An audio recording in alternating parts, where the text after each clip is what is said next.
रेखा झुंझुनवाला ने 224 करोड़ का प्रॉफिट तो सिर्फ डिविडेंड से ही कमाई है। और ये मैं पूरे साल की बात नहीं कर रहा हूँ, ऐसा प्रॉफिट उस साल में 4 बार कमाती है। जबकि कहा जाता है कि उनके हस्बैंड राकेश झुंझुनवाला 1985 के दशक में स्टॉक मार्केट में कदम रखने वाला महज 5,000 से हजारों करोड़ की संपत्ति खड़ी कर दी थी। अब मैं जानता हूँ कि ये एक बहुत ही एक्सेप्शनल एग्जाम्पल है, लेकिन सच्चाई ये है कि अगर आप भी स्टॉक मार्केट से थोड़ा बहुत भी पैसे कमाना चाहते हो तो आपको सबसे पहले समझना होगा कि ये पूरा सिस्टम काम कैसे करता है। अक्सर आप सुनते होंगे कि सेंसेक्स आज 100 पॉइंट ऊपर गया, निफ्टी 200 पॉइंट नीचे आ गया, तो इन सभी टर्म का एक्चुअल मतलब क्या होता है। आज के इस डिटेल वीडियो में हम आपको इतने सिंपल तरीके से समझाऊंगा कि अगर आपने आज तक स्टॉक मार्केट का नाम भी नहीं सुना होगा तो भी आपके सारे कॉन्सेप्ट क्लियर हो जाएंगे और आप खुद ऑनलाइन जाकर स्टॉक मार्केट में अकाउंट ओपन कर बिना किसी हेल्प के खुद का पैसा इन्वेस्ट करना सीख जाएंगे। लेकिन प्रॉब्लम यह है कि ज्यादातर वीडियो में इन सभी चीजों को डिटेल में नहीं बताया जाता है। डोंट वरी, इसके लिए हम इस चैनल पर एक स्टॉक मार्केट का कंप्लीट सीरीज लेकर आ रहे हैं जिसमें आप स्टॉक मार्केट के सारे बेसिक्स को समझ जाएंगे। तो वीडियो को पूरा ध्यान से जरूर देखिएगा क्योंकि यहाँ से आपकी फाइनेंशियल फ्रीडम की जर्नी शुरू होती है। सबसे पहले हम आपको क्लियर कर दूं कि ये वीडियो केवल एजुकेशनल पर्पज के लिए। अगर आप स्टॉक मार्केट में ट्रेडिंग या फिर इन्वेस्टमेंट करते हैं तो फिर आप अपने रिस्क पर करें और कभी भी लोन लेकर ट्रेडिंग या इन्वेस्टमेंट न करें क्योंकि इससे आप बहुत बड़ी मुसीबत में पड़ सकते हैं। अगर कोई प्राइवेट लिमिटेड कंपनी आम जनता को अपनी कंपनी में हिस्सेदार बनाना चाहती है तो उसे स्टॉक मार्केट के जरिए अपनी हिस्सेदारी को बेचनी होगी और ऐसा करने के लिए उस कंपनी को सबसे पहले स्टॉक मार्केट में अपनी कंपनी को लिस्ट करानी होगी और लिस्टिंग की शुरुआत होती है आईपीओ से। आईपीओ मतलब पहली बार आम जनता को स्टॉक बेचना या फिर हिस्सेदार बनाने की शुरुआत करना। अब मैं जानता हूं कि आपने आईपीओ के बारे में जरूर सुना होगा और शायद आपने यह भी सुना होगा कि आईपीओ से लोग बहुत जल्दी प्रॉफिट कमा सकते हैं, जो कि बात सच भी है। तो हम शुरू से समझते हैं कि आईपीओ क्या होता है। मान लीजिए आपके पास मुंबई के अंधेरी में महाकाल चाय नाम की एक स्मॉल टी शॉप है। आपकी चाय का एक स्पेशल मसाला मिक्सचर लोगों को इतना पसंद आता है कि शॉप ओपन होते ही कुछ ही घंटों में सारी चाय सोल्ड आउट हो जाती है। आप अपना प्रॉफिट कमा के घर निकल लेते हो। अभी स्टॉक मार्केट सब कुछ भूल जाओ, अभी जो मैं बता रहा हूँ इससे आपके सारे बेसिक्स क्लियर हो जाएंगे। अब आप सोचते हैं कि क्यों ना इसका बेनिफिट उठाया जाए और शॉप को एक्सपेंड किया जाए। बड़ी शॉप मतलब ज्यादा सीटिंग एरिया, लेकिन इसके लिए ज्यादा पैसा चाहिए। आप किसी फ्रेंड या फिर रिलेटिव से पैसे कर्ज लेकर अपनी शॉप को बड़ा कर देते हैं और प्रॉफिट भी खूब होने लगता है। आप जल्द ही कर्ज को भी रिटर्न कर देते हैं, लेकिन दुकान बड़ी होने के साथ लोगों का भीड़ और बढ़ जाता है और आपकी चाय की डिमांड पहले से ज्यादा बढ़ जाती है। तो आप सोचते हैं कि क्यों ना इस चाय को पूरी मुंबई में एक्सपेंड किया जाए, लेकिन इसके लिए पूरी मुंबई में शॉप ओपन करने, स्टॉप हायर करने के लिए बहुत बड़ा अमाउंट चाहिए। अब फ्रेंड से इतना पैसा अरेंज करना मुश्किल भी है। तो अब आपके सामने दो ऑप्शन है। पहला कि बैंक जाए और बैंक से लोन ले, पर लोन मिलेगा या नहीं, और मिल भी गया तो पहले मंथ से ईएमआई स्टार्ट हो जाएगी, वो भी भारी इंटरेस्ट के साथ। जबकि बिजनेस को सेट करने में टाइम लगता है। जब तक आप अपने बिजनेस का प्लान इंप्लीमेंट करने की सोच रहे होंगे, बैंक की ईएमआई आपके सर पे होगी और पता चले कि बिजनेस को बड़ा करने के बजाय जो पहले से मुनाफा हो रहा था उसी में से कुछ कम हो जाए। तो दूसरा ऑप्शन है कि आप एक इन्वेस्टर को सर्च करें। ये कोई पर्सन या फिर कोई स्मॉल फंड कंपनी हो सकती है। ये आपको पैसे देंगे और आपसे रिटर्न भी नहीं लेंगे, बदले में वो आपके बिजनेस का एक पार्ट, मान लीजिए 10% हिस्सेदारी ले लेंगे और आगे जो भी प्रॉफिट होगा उसका 10% उन्हें मिलेगा। वो साथ मिलकर वर्क नहीं करेंगे, सिर्फ फंड देंगे और आपके प्रॉफिट से 10% ले लेंगे। अब मान लीजिए आपकी महाकाल चाय पूरी मुंबई में हिट हो गई। अब आप इसे गुजरात और राजस्थान जैसे स्टेट में ले जाना चाहते हैं, तो इतने बड़े एक्सपेंशन के लिए बहुत ज्यादा पैसे की जरूरत होगी और इतना पैसा जुगाड़ करना किसी इन्वेस्टर की बस की बाहर की बात है। तो यहाँ पर आपको हेल्प कर सकता है वेंचर कैपिटल। बेसिकली ये फंड कंपनीज होती है जिनका मेन वर्क ही ग्रोइंग बिजनेसेस को फाइंड करके उसमें इन्वेस्ट करना है और बदले में आपके बिजनेसेस के कुछ शेयर ले लेंगे। ये जो इन्वेस्टर या फिर वेंचर कैपिटल होते हैं ना, ये ऐसे हवा में पैसे नहीं देते। वो आपकी पूरी फाइनेंशियल डिटेल, आपके बिजनेस को प्लान को चेक करते हैं और आपको प्रॉपर प्रेजेंटेशन देना होता है। अगर उन्हें लगा कि आपका बिजनेसेस रैपिडली ग्रो हो सकता है तो आपको फंड देके आपके बिजनेसेस के कुछ शेयर ले लेंगे। अब मान लो आपने इन्वेस्टर को 10% और वेंचर कैपिटल को 15% शेयर दे दिए।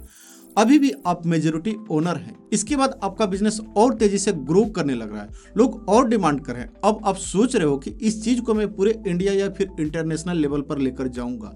इसके लिए जो पैसे चाहिए होंगे ना, वो किसी इन्वेस्टर या फिर वेंचर कैपिटल के बस की बाहर की बात होगी। तो अब आप क्या करते हैं कि आप अपने बिजनेसेस को एक प्रॉपर लिमिटेड कंपनी में कन्वर्ट कर देते हैं। इस कंपनी के फाउंडर यानी प्रोमोटर आप है और आपके 2 पार्टनर हैं। इतने बड़े लेवल की एक्सपेंशन के लिए आपको जो फंड चाहिए वो सिर्फ जनता यानी पब्लिक ही दे सकती है।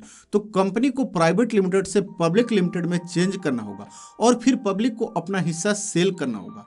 इसलिए कंपनी स्टॉक मार्केट में शेयर आईपीओ के जरिए लेकर आती है। अब कंपनी का वैल्यूएशन किया जाएगा।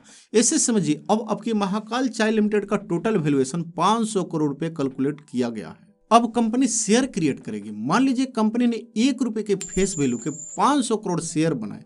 कंपनी के वैल्यू में से 1 रुपए के वैल्यू पर मालिकाना हक उस व्यक्ति का होगा जो भी इस 1 रुपए के हिस्से को खरीदेगा। तो अगर आप इस 1 रुपए के वैल्यू के शेयर को खरीदते हैं तो आप इस कंपनी के एक हिस्से का शेयर होल्डर बन जाएंगे।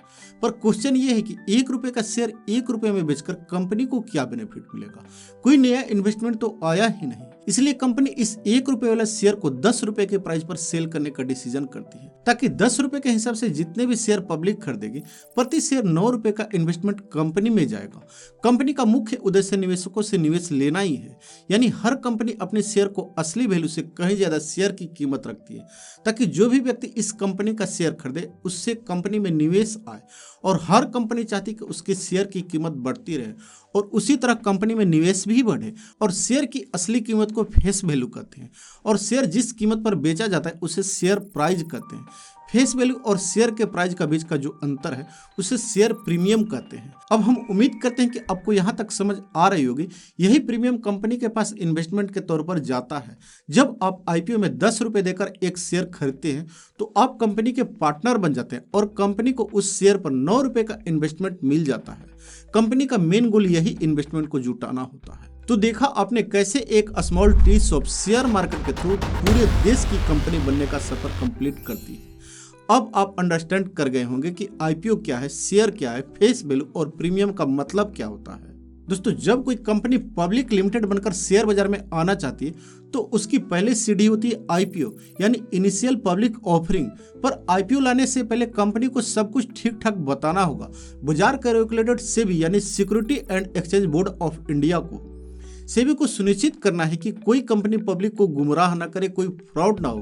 वो कंपनी के businesses model, financial detail, risk factor हर एक चीज को बारीकी से चेक करता है। सेबी की मंजूरी मिलने के बाद ही आईपीओ को लॉन्च किया जाता है। अब हम जैसे इन्वेस्टर इस कंपनी को एनालाइज करते हैं और हम देखते हैं कि क्या कंपनी फ्यूचर में ग्रो कर सकती है, क्या इसके पास इंटरनेशनल प्लान है। अगर हाँ तो इसका प्रॉफिट बढ़ेगा और हमारे इन्वेस्टमेंट की वैल्यू भी बढ़ सकती है। ऐसे में लोग आईपीओ में अप्लाई करने लगते हैं। मान लीजिए सुपरटेक लिमिटेड नाम की एक कंपनी 500 करोड़ रुपए का आईपीओ लेकर आती है। इतना बड़ा अमाउंट कोई एक इन्वेस्टर नहीं खरीद सकता है, इसलिए कंपनी इस पूरी रकम को छोटे छोटे हिस्सों में डिवाइड कर देती है। ये हिस्से ही होते हैं शेयर। अब कंपनी डिसाइड करती है कि वह 5 करोड़ शेयर जारी करेगा, तो एक शेयर की कीमत क्या होगी? सिंपल है, 500 करोड़ रुपए कंपनी का वैल्यूएशन को 5 करोड़ मतलब कि टोटल शेयर से डिवाइड करेंगे, यानी एक शेयर की कीमत होगा 100 रुपए। अब आप सोच रहे होंगे कि मैं तो 2-4 शेयर ही खरीदना चाहता हूँ, पर आईपीओ में ऐसा नहीं होता है। आईपीओ में शेयर लॉट की फर्म में खरीदे जाते हैं। उदाहरण के लिए कंपनी एक लॉट में 50 शेयर रख सकती है। तो अगर आपको एक लॉट खरीदना चाहते हैं तो आपको 50 शेयर इंटू 100 रुपए इक्वल 5,000 रुपए इन्वेस्टमेंट करने होंगे। कोई एक लॉट खरीदेगा, कोई 10 लॉट खरीदेगा, इस तरह से सारे शेयर बिक जाते हैं। अगर कंपनी अच्छा परफॉर्म करती है तो उसके शेयर की कीमत भी बढ़ेगी। जो 100 रुपए का शेयर आपने खरीदा वह 150 रुपए या 200 रुपए का हो सकता है। यही होता है प्रॉफिट। अब आपको बेसिक चीज समझ में आ गई होगी कि आईपीओ में कंपनी अपने हिस्से को छोटे छोटे शेयर की फर्म में इन्वेस्ट करके सेल करती है। तो अगर आपको यहाँ तक सभी चीजें समझ आ गई होगी तो फिर आपको आगे स्टॉक मार्केट समझना बहुत आसान हो गया है। अब आपको आसानी से समझ में आ जाएगा कि स्टॉक मार्केट क्या है। और ये काम कैसे करता है। अब एक रियल लाइफ सिनारियो से आपको समझाते हैं।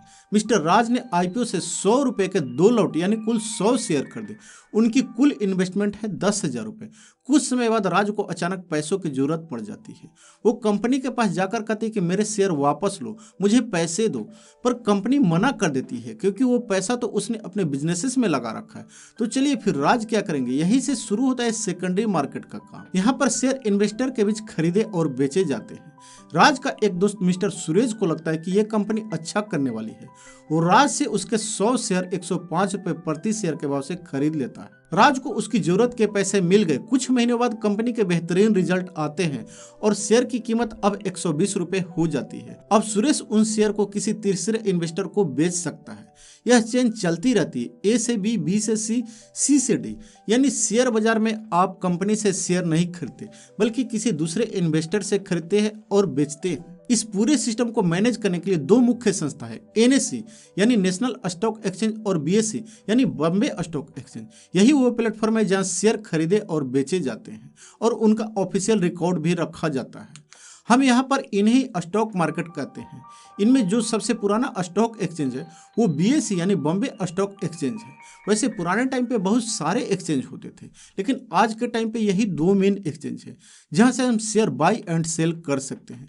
लेकिन आप डायरेक्टली एनएससी पे जाएंगे तो एनएससी बोलेगा कि मैं आपको शेयर नहीं दूंगा, आप अपने ब्रोकर के थ्रू आओ। इसलिए आपको बीच में एक ब्रोकर रखना होता है और यह ब्रोकर आपके बिहाफ पर डील करता है। अभी के टाइम पर इंडिया में काफ़ी ब्रोकर है, जैसे Zerodha Upstox, Angel One, ICICI direct और भी काफ़ी ब्रोकर है। अगर आपको शेयर खरीदने या फिर बेचने हैं तो आपको किसी एक ब्रोकर के पास अपना अकाउंट खुलवाना पड़ता है। इस अकाउंट को डीमैट अकाउंट कहा जाता है। आजकल यह अकाउंट ऑनलाइन कुछ ही मिनटों में खुल जाता है। अकाउंट ओपन होते ही आप ब्रोकर या फिर वेबसाइट के जरिए शेयर बाजार में ट्रेडिंग शुरू कर सकते हैं। दोस्तों, यह थी शेयर बाजार के बेसिक्स जर्नी की पूरी स्टोरी, आईपीओ से लेकर आपके डीमैट अकाउंट तक। अब दोस्तों, आपसे एक छोटी सी गुजारिश है कि अब इतनी मेहनत मैं कर रहा हूँ तो यार कम से कम इस वीडियो को लाइक और चैनल को सब्सक्राइब जरूर कर दीजिएगा। और हाँ दोस्तों, अगर आप चाहते हैं कि मैं इस कोर्स को कंटिन्यू करूँ, क्योंकि ये जो कोर्स है मैं इसमें सिर्फ केवल बेसिक ही कवर कर रहा हूँ, आगे मैं स्टॉक सिलेक्शन भी बताना चाहता हूँ। तो अगर आप चाहते हैं कि मैं सब कुछ आपको डिटेल में बताऊँ तो इसके लिए आप पार्ट 2 लिखकर जरूर कमेंट कीजिएगा। अगर आप लोगों के अच्छे खासे कमेंट आएंगे तो हम इसका नेक्स्ट पार्ट भी जल्दी ही अपलोड करेंगे। मैं पूरा डिटेल में सिखाना चाहता हूँ, बट कमेंट जरूर कीजिएगा, क्योंकि अगर इसमें कुछ खास रिस्पॉन्स नहीं आता है तो फिर उतनी मेहनत करने का कोई फायदा नहीं। तो वीडियो को लाइक और साथ ही कमेंट और चैनल को जरूर सब्सक्राइब कीजिएगा।